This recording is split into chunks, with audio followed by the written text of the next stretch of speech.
like that introduction.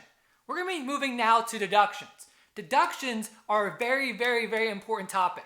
And we're moving from income to deductions, and there's going to be some general themes when it comes to deductions. Let's talk about the first general theme. The first general theme is that when you learned about income, income was defined broadly.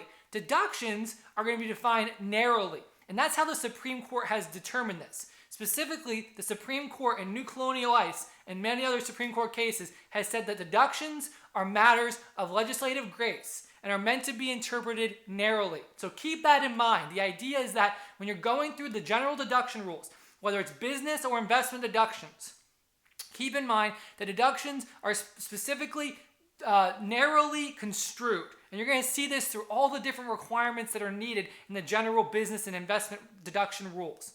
The second big theme to focus on when it comes to deductions is what I like to refer to as the big three, which really packs a punch. I'm wearing this outfit because really there's a lot of different topics in the deduction area that pack a punch. But the big three is the main one to pack a punch, okay? Big three, there's three different activities when it comes to tax. There's business activity, there's investment activity, and there's personal use, which is not the same thing as personal property. So keep that in mind. Personal property is a legal distinction of types of property, real versus personal. We're talking about personal use, activity. Like if you have a personal home or personal car that you don't use in business or investment, okay?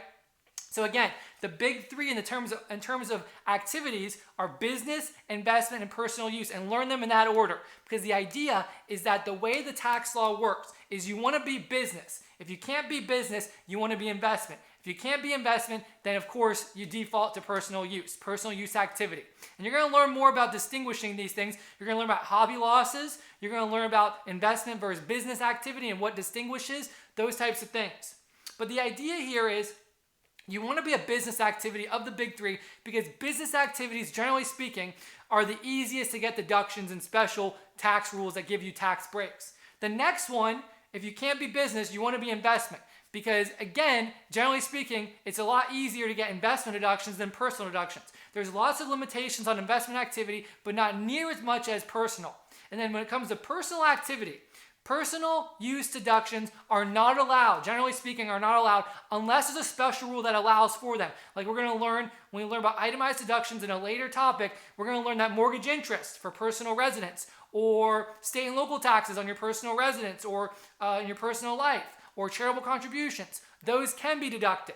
But when it comes to business or investment, the general rule is, yes, you can take them, but remember, it's construed narrowly, as we learned in our first theme. So keep that in mind. Keep in mind those two major themes. They really do pack a punch.